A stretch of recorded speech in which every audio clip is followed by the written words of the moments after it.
And just keep paddling. Just keep paddling. But other than maintaining a basic, and I mean very basic level of fitness, all of my preparation's mental. Totally. You've got to go into the events with a positive attitude, knowing that you've got absolutely everything under control. All your kit's got to be appropriate, it's got to be reliable, all the logistics are sorted out, knowing the timings and locations of the starts, cut-off times. You've got to read through the rules and know what you can't do. And above all, you've got to know the course or the route. There's no point following the leaders if they're all going in the wrong direction, and it does happen. Allistair's maps are legendary.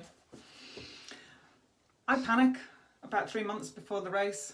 I really panic and start training harder hit the rower, a few weights. We don't actually get out and paddle very often. I work shifts, so not always around at the weekends when Allistair's off. The weather's normally horrible, windy, which is quite a problem up in the lakes. Yeah, so most of our paddling is at the events. So yeah, mentally for me, I just imagine not being able to finish, and that keeps me on track for any training. Obviously that can't happen because I'm paddling with Allistair and he won't let me ever stop, so it never happens. It hasn't happened so far. Yeah, but I know I can rely on him for the rest of the preparation. So I do as I'm told. I'm telling you to paddle. Yeah, it is a lot easier paddling a tandem because there's two of you, so you've always got somebody there to give you that moral support, which is so hard on a long distance race when you're on your own.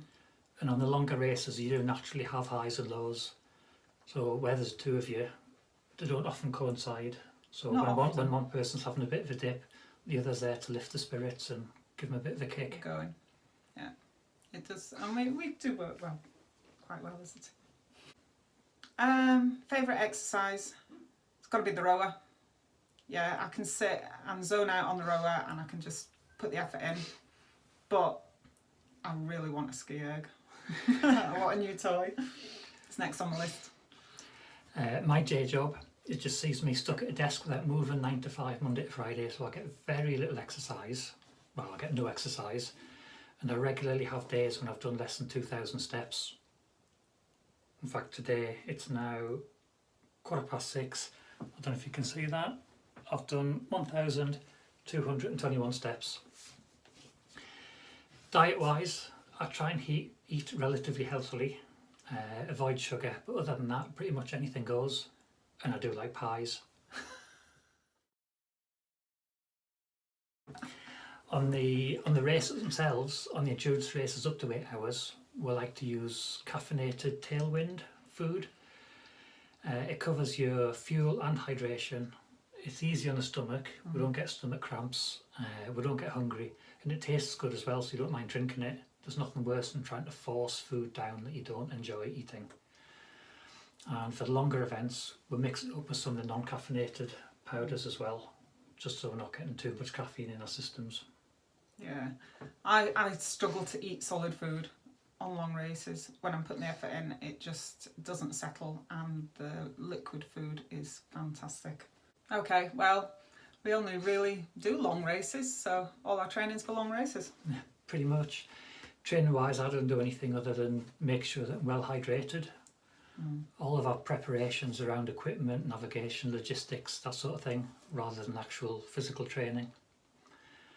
Endurance racing is more about mental strength, getting calories in you while you're paddling, and just stubbornness.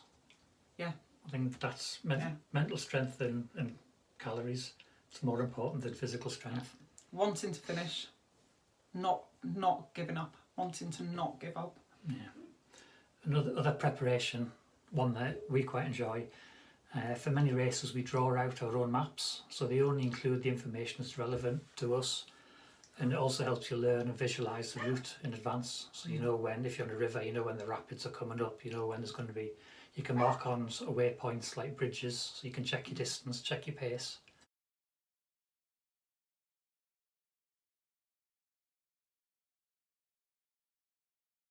Google Earth as well is amazing. I before we did the California River Quest last year, I went down that river so many times on Google Earth. You can recce the route from the sofa. Totally. And then you do feel a bit more confident about setting out. Yeah. And things are just familiar. Things don't catch you by surprise. Especially for us, because we travel so far. It's not like we can go and do part of the course or join in the sort of recce's and the training paddles, because half the time we are just getting there and off the plane and paddling. So it's a lot harder for us to go and prepare. I would say practice and get comfortable with the selection of paddle strokes. In the longer races, your muscles might start to ache and tire. Mix the strokes up a little bit, paddle a bit differently, just works different muscle groups, gives you a bit of a rest, a bit of a change, and it can help sort of stretch out some of the little niggles that you might have. In endurance races, it's important to know where you are and how long you've got to go to the next checkpoint or to the finish, just so you can pace yourself.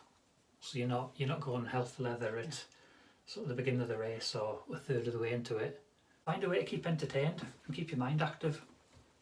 It could be music. We listen to quite a bit of music while we paddle. It could be podcasts, or if you're a bit of a number geek, just stand there working out your average speeds, do a bit of tidal navigation, and just whatever you need to keep your mind active so you don't get bored. If you get bored, your stroke rate will drop down, you lose interest, you're not paying attention, and it can go wrong. Take it one step at a time. If you're setting out on a 90k paddle, you can't comprehend that.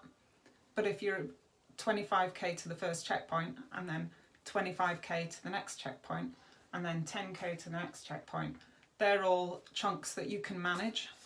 So for me, it's so much easier to get round in my head. Well, we've only got 20k to go to the next checkpoint. Even if you're not stopping at that checkpoint, it's still easier to focus on that than to focus on the end of the race. And just keep paddling. Just keep paddling. You can all do it. Everybody can do it. If I can do it, anybody can do it. It's just a matter of keeping paddling. Yeah. Each paddle stroke gets you one bit closer to the end. Yeah. And enjoy. Always.